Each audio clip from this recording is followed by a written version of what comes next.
أعوذ بالله من الشيطان الرجيم بسم الله الرحمن الرحيم والصلاة والسلام على رسوله الكريم رب اشرح لي صدري ويسر لي أمري واحلل عقدة من لساني يفقه قولي. Inshallah, today we will begin our lesson from verse number 22. We discussed verse number 22 in the previous class, but the following verses are connected to this ayah. So inshallah, I'll do a quick recap and then we will continue. So in verse number 22, Allah subhanahu wa ta'ala tells us, وَلَا تَنْكِحُوا مَا نَكَحَ آبَاؤُكُم مِّنَ النِّسَاءِ, that do not marry the ones whom your forefathers, do not marry those whom your fathers have married, meaning do not marry the women whom your fathers were married to. And this also means that do not marry in the way that your fathers, your ancestors, your forefathers used to marry. And how is it that they used to marry? We have learned from the beginning of Surah An Nisa about how they used to marry women without giving any mahr, which is why, right at the beginning, we learned about وَآتُوا النِّسَاءَ صَدُقَاتِهِنَّ نِحْلَةً, that you should give to the women their mahr. So they used to marry without giving any gift, any mahr. And then they also used to marry many women at a time. So we learned at the beginning of Surah An Nisa about how the maximum number of wives that a man could have at a time was 4, and not more than that. And then we see that they also used to exploit vulnerable women. So for instance, when it came to young girls who were orphans, men would marry them just for the sake of taking their property, and they had no intention of, treating them as wives. Likewise, when they would marry women with orphaned children, again, they would marry them just for the sake of gaining their property, and they were not interested in treating them as wives at all. And then we also learned about how they used to inherit the deceased's marriage. So the widow would automatically become the wife of the closest heir, even if it was against her will. And we also learn about how they used to marry the ex-wives of their fathers. So all of these matters have been forbidden over here. This is an emphasis that do not marry in the way that your forefathers used to marry, that even though these practices were common, these are customary for you, but they contradict the law that Allah subhanahu wa ta'ala has given over here. And then we see that the permissible ways, were mentioned. The clarifications were given that, for example, when you marry, then you should give the mahr to the wife. And also you can only marry maximum of 4 at a time. And do not marry the woman that you know you will not be fair with.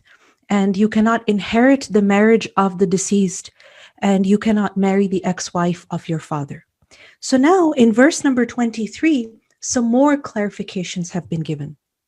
It has been said over here that حُرِّمَتْ عَلَيْكُمْ أُمَّهَاتُكُمْ, prohibited to you, meaning for marriage, are who? Your mothers, وَبَنَاتُكُمْ, and your daughters, وَأَخَوَاتُكُمْ, and your sisters, وَعَمَّاتُكُمْ, and your father's sisters, وَخَالَاتُكُمْ, and your mother's sisters, وَبَنَاتُ الْأَخِ, and your brother's daughters, وَبَنَاتُ الْأُخْتِ, and your sister's daughters, وَأُمَّهَاتُكُمْ, and also your mothers. Which mothers? اللَّاتِي أَرْضَعْنَكُمْ, who have nursed you, meaning your milk mothers who have nursed you.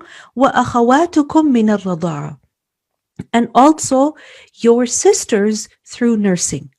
وَأُمَّهَاتُ نِسَائِكُمْ, and your wives' mothers. وَرَبَائِبُكُمُ اللَّاتِي فِي حُجُورِكُمْ, and your stepdaughters under your guardianship. مِن نِسَائِكُمْ, who are born of your wives. Which ones? اللَّاتِي دَخَلْتُمْ بِهِنَّ, unto whom you have gone in, meaning you have consummated the marriage with them. فَإِن لَمْ تَكُونُوا دَخَلْتُمْ بِهِنَّ, but if you have not gone in unto them, meaning you have not consummated the marriage with them, then فَلَا جُنَاحَ عَلَيْكُمْ, then there is no sin upon you. وَحَلَائِلُ أَبْنَائِكُمُ الَّذِينَ مِنْ أَصْلَابِكُمْ, and also prohibited are the wives of your sons who are from your own loins, meaning your own biological sons. their ex-wives are also prohibited to you for marriage. وَأَن تَجْمَعُوا بَيْنَ الْأُخْتَيْنِ, and that you take in marriage two sisters simultaneously, إِلَّا مَا قَدْ سَلَفْ, except for what has already occurred. إِنَّ اللَّهَ كَانَ غَفُورًا رَحِيمًا, indeed Allah is ever forgiving and merciful.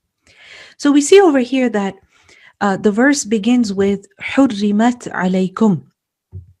This is, these women are prohibited upon you. So in this verse, basically, we see that the muharramat have been mentioned. And who are the muharramat? Muharramat are those women that a man is not allowed to marry. You see, haram is something that is forbidden, right? Prohibited. So muharramat, meaning those women who are prohibited for marriage. And the word muharram is also used for something that is worthy of respect and honor, and something that is sacred. So these women are actually women whom you must honor. And part of that is that you do not think of them in a sexual way, and you do not marry them. So حُرِّمَتْ عَلَيْكُمْ. These women are prohibited on you for marriage. Now, who are they? We can see over here that these are basically women who are related to a man. How are they related to a man? In three ways. Firstly, through blood, meaning they are blood relatives. Secondly, through suckling, all right, through nursing. And thirdly, through marriage. So there are three types of muharramat, all right? Those women, meaning the women who a man is not allowed to marry, are women who are related to him through blood or through the relationship of nursing, of suckling, and also through marriage. And we see that the verse also mentions the women that a man is not allowed to marry at a time, and also the women that a man is allowed to marry. Now, the first category of the women whom a man is not allowed to marry are those women who are related through blood. And who are they? These are 7, and they're listed first. So we see over here, حُرِّمَتْ عَلَيْكُمْ, firstly, who? أُمَّهَاتُكُمْ, your mothers. Secondly, بَنَاتُكُمْ, your daughters. Thirdly, أَخَوَاتُكُمْ, your sisters. The number 4, عَمَّاتُكُمْ, your paternal aunts. خَالَاتُكُمْ, the number 5, your maternal aunts. The number 6, banatul akh, the daughters of your brother, meaning your nieces. Wa banatul ukht, this is number 7, your sister's daughters, also nieces. So these are 7, all right? So there are 7 muharramat through nasab as in through blood relations. So let's look at every one of them. The first is the mother. Of course, this is understood. A man cannot marry his mother. But the word ummahat, the plural form, this includes grandmother as well. And grandmother, great-grandmother, great-great-grandmother. All right. So ummahat includes not just the mother, but also grandmother. Then second, banatukum, your daughters, and this also includes granddaughters. Akhawatukum, your sisters, and this includes full sisters and also half sisters through the mother's side or through the father's side. All right. And then the fourth category is of ammatukum, your paternal aunts. And this is who? Your father's sister. And this includes your grandfather's sister as well as your mother's paternal aunt. All right. And then your number 5 is your maternal aunts, meaning your khalatukum, meaning a man's mother's sister. All right. This is your khala, your maternal aunt. A man cannot marry her. And this includes your grandmother's sister as well. All right. A man's grandmother's sister as well. Whether that grandmother is paternal or maternal, it doesn't matter. Aunts includes both. And then the 6th category is your brother's daughter, right? Banatul akh, the daughters of your brother. And this is your niece And this includes your brother's granddaughters as well, because banatul akh, daughters of your brother, this means his daughters and also his granddaughters. All right. And then the seventh is banatul ukht, your the daughters of your sister. The daughters of your sister, of course, your niece, and daughters also includes her granddaughters. Okay, so don't just think of this as immediate family. All right, the circle applies to those who are next of kin as well. Not in every single case, but in many cases. So primarily, we see over here in summary that there are seven muharramat through nasab. Now, the second category, وَأُمَّهَاتُكُمُ اللَّاتِي أَرْضَعْنَكُمْ وَأَخَوَاتُكُمْ مِنَ الرَّضَاعَةِ. And your mothers who have nursed you, who have suckled you, and also your sisters through nursing. Now, this category is of the muharramat women through rada'a. What is rada'a? Rada'a is nursing. Now, of course, it was very customary at the time of the Prophet ﷺ that people would hire wet nurses, meaning women to nurse their infants. And there were multiple reasons behind that. But even now, this is something that is practiced in many families where people don't mind if, for example, a sister or a sister-in-law or a cousin or someone, in the family also nurses the child. Now, this is an important matter because this affects, the status of the muharramat.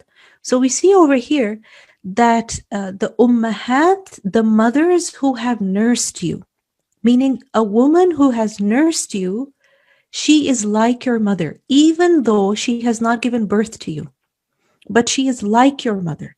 All right. So this means that a man cannot marry the woman who nursed her.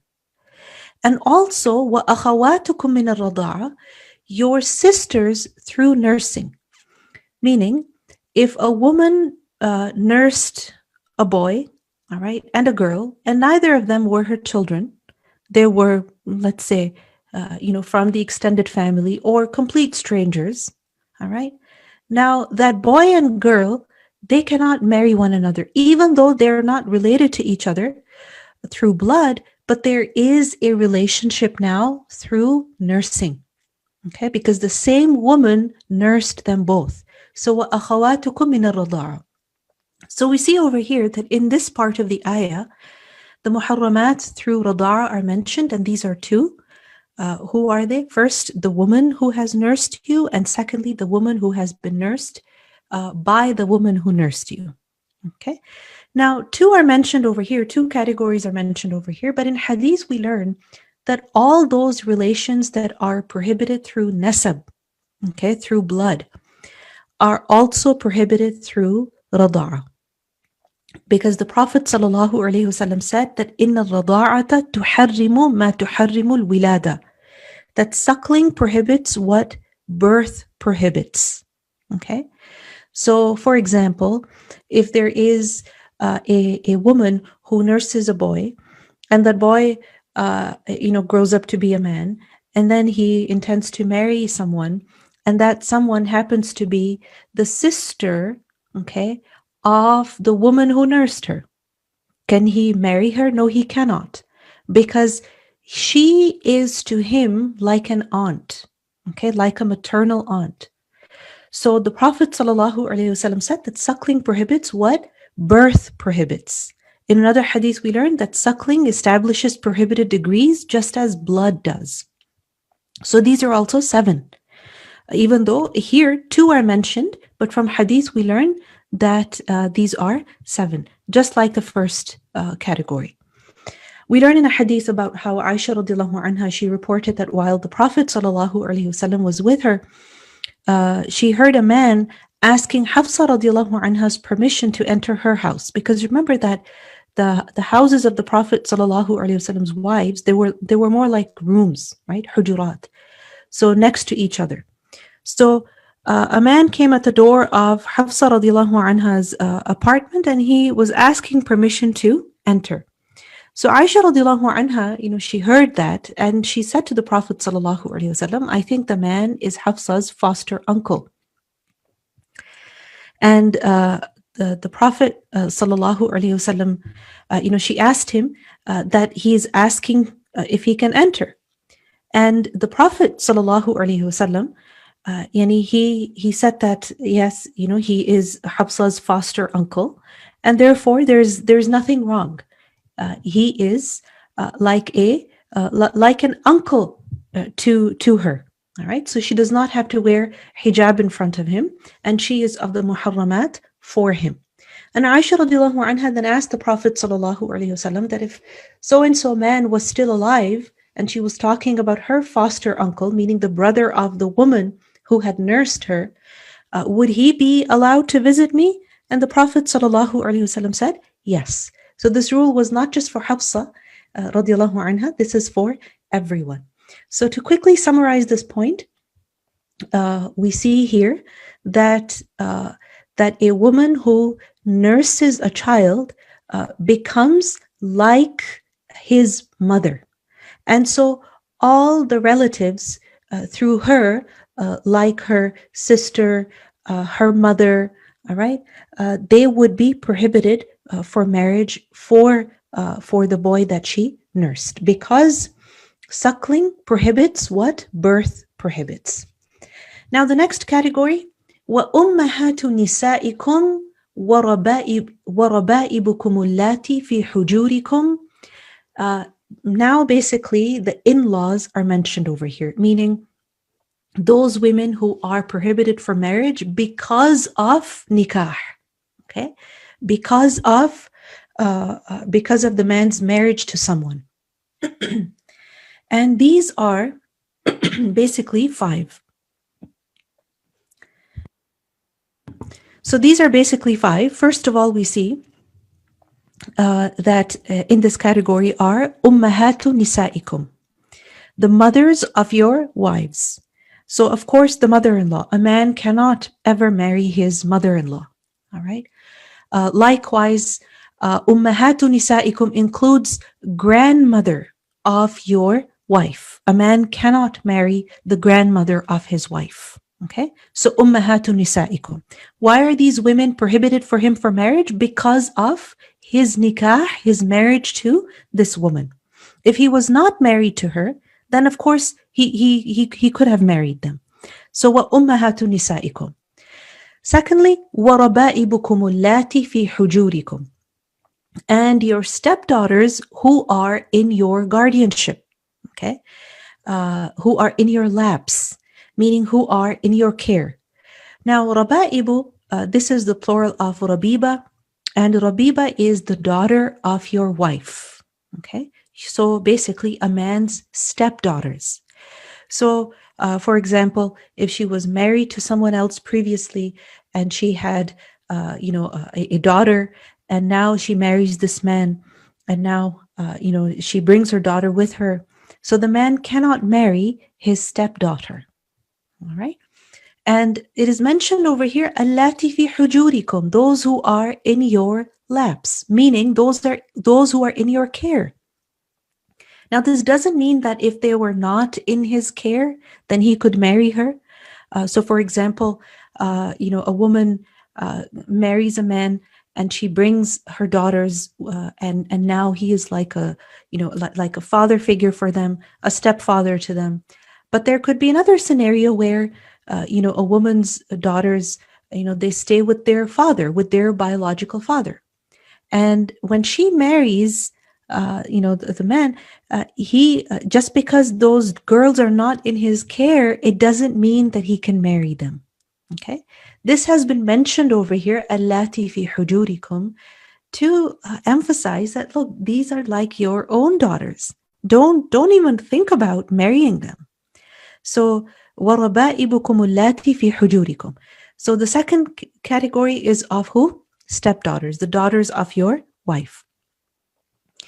Thirdly, and before we move to the third category, it is specified over here, مِن نِسَائِكُمُ اللَّاتِي دَخَلْتُمْ بِهِنَّ. Those daughters of your wives whom you have established relations with, meaning you consummated the marriage with them. فَإِن لَمْ تَكُونُوا دَخَلْتُمْ بِهِنَّ. And if you did not consummate the marriage with them, then, like for example, a man gets engaged to a woman, all right, who has daughters from a previous marriage. Okay, so a man just gets engaged, and let's say even the nikah was performed, but the two are not living together yet. All right, meaning they have not consummated the marriage, they have not been alone together. Okay, what happens? There is some disagreement, and they both decide to call it off. And the man divorces the wife, and basically the two never lived together. The marriage was never consummated. The nikah was just basically on paper. That's it. So in that case, let's say after 5 years, the man, proposes to the daughters, the daughter of this woman that he had nikah with. So is he allowed to marry her? Yes, he is. Why? Because the marriage with the mother was never consummated. All right. So that is clarified over here, that only those stepdaughters are forbidden to you for marriage who are the daughters of the women whom you have consummated the marriage with. If you did not consummate the marriage with them, then there is no blame upon you, meaning it is permissible for you. Then the next is وَحَلَائِلُ أَبْنَائِكُمْ, and the wives of your sons, meaning your daughter-in-law. So your son's ex-wife, for example, she was married to your son, and then they got divorced. So a man cannot marry a woman who was previously married to his son. وَحَلَائِلُ أَبْنَائِكُمْ. But which sons? الَّذِينَ مِنْ أَصْلَابِكُمْ, who are actually from your loins, meaning your biological sons, not your adoptive sons. And then the next is, number 4 is وَأَن تَجْمَعُوا بَيْنَ الْأُخْتَيْنِ, and that you join two sisters, meaning you marry them simultaneously. So a wife's sister is also prohibited for marriage as long as a man is married to his wife.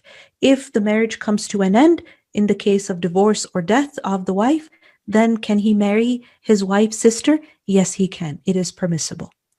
And then number 5, earlier we learned about how a man cannot marry his father's ex-wife. All right, this was mentioned in the previous verse. So there are 5 muharramat through nikah.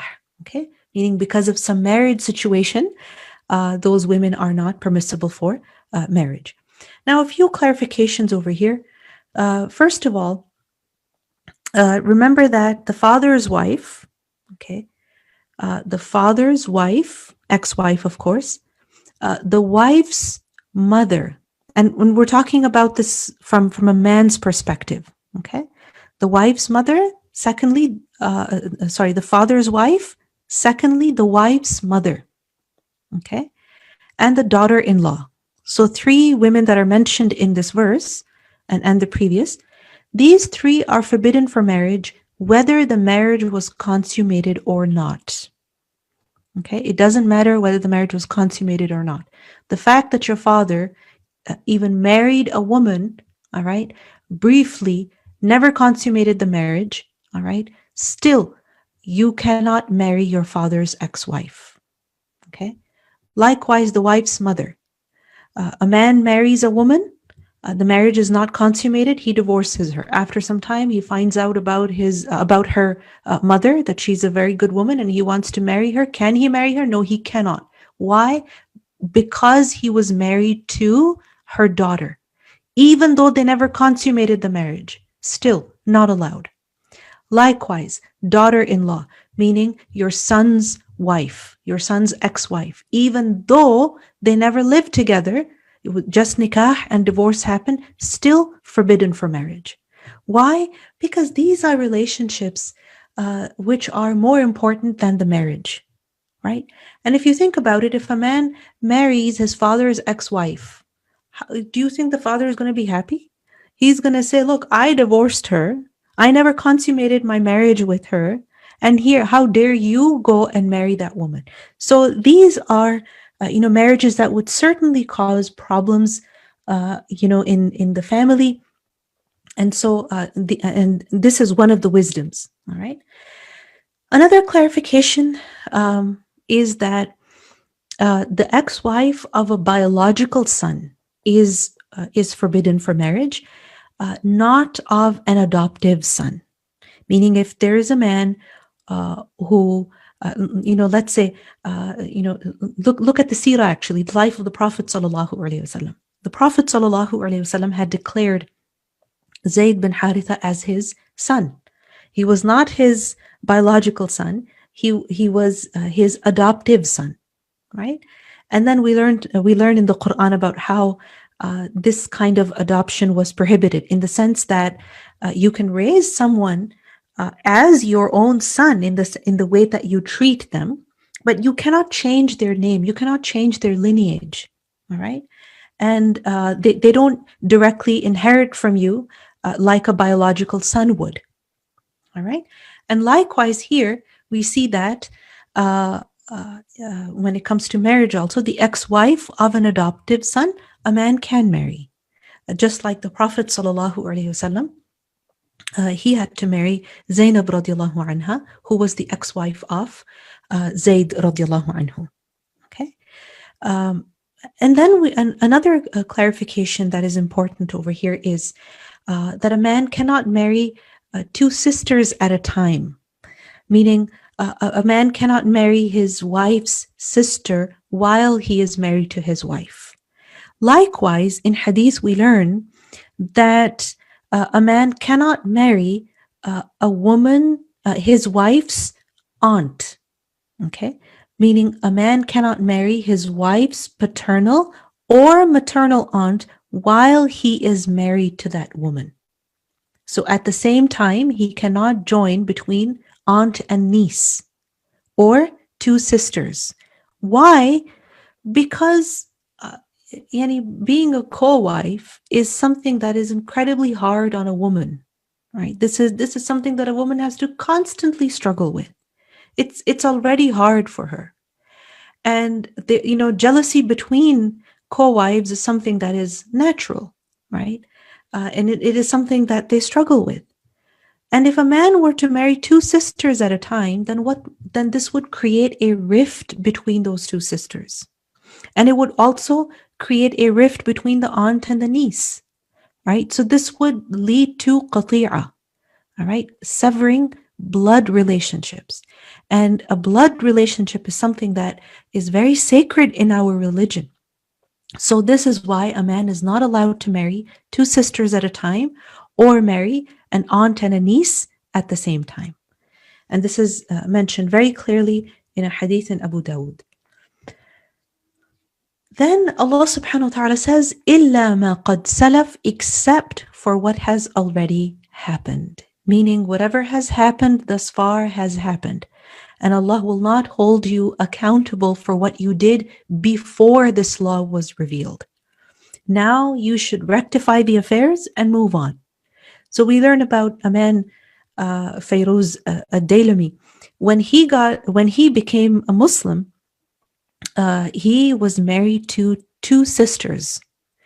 And when he mentioned this to the Prophet sallallahu alaihi wasallam, the Prophet sallallahu alaihi wasallam told him to divorce one of them. So illa ma qad salaf, whatever has happened has happened. But from this point onwards, if a man is any relationship like this, that he has married a muharrama, all right, a woman that he is not allowed to marry, whether that woman is muharrama through blood or through rada'a or through nikah, then what does he have to do? He has to rectify the affairs and move on. Inna Allah kana ghafuran rahima. Indeed, Allah is ever forgiving and merciful. Allah is forgiving, which is why He will not punish you for what you did in ignorance. And Allah is Rahim, He is merciful. So He has revealed this law for our ease, not for our difficulty. Because if you think about it, incest is something that it's considered a taboo, right? In most cultures and in all societies, basically present and past. right? And across different cultures. And this shows that people have always found this idea of marrying your relative, your closest relative, your blood relatives. This is something that people have found, always found to be repulsive, right? And it's against the fitrah. And this is also something that protects women, because a woman should not have to feel unsafe with her family members, right? So, a woman should be able to feel comfortable around her son. She should be able to feel comfortable, around her brother. She should be able to feel comfortable around her uncle, her grandfather. If she's not safe inside her home, where is she going to be safe then? Right? It's not fair. And there should be places where, or people with whom a woman should be able to let down her guard, that, she should not feel awkward about laughing, about, putting lipstick on, about wearing jewelry. If she has to be on guard uh, at all times, in all places, this would be extremely difficult upon her. So there is protection of women through this law. And we see that still, when there is exploitation and there's abuse within the family, because when it comes to child incestuous abuse, this is something that is quite common, where young girls especially are sexually abused by their stepfathers, sometimes by their uncles and their closest family members. This is something that is extremely vile. There is double crime over here, right? One of sexual abuse, and the other of abusing a muharrama, someone who is supposed to be respected, someone who is supposed to be honored by you, not harmed by you, right? And then remember that this is not a matter of consent, that sometimes, especially in recent times, people say that if two consenting adults, even if they may be siblings, even if they may be mother and son, if they're okay with, having relations, then who are we to interfere? Absolutely, this is not a matter of consent. This is something, as Allah subhanahu wa ta'ala mentions in the previous ayah, that innahu kana fahisha. This is fahisha, this is vile, this is horrible. This is maqtan. This is something that is worthy of anger. It makes people angry.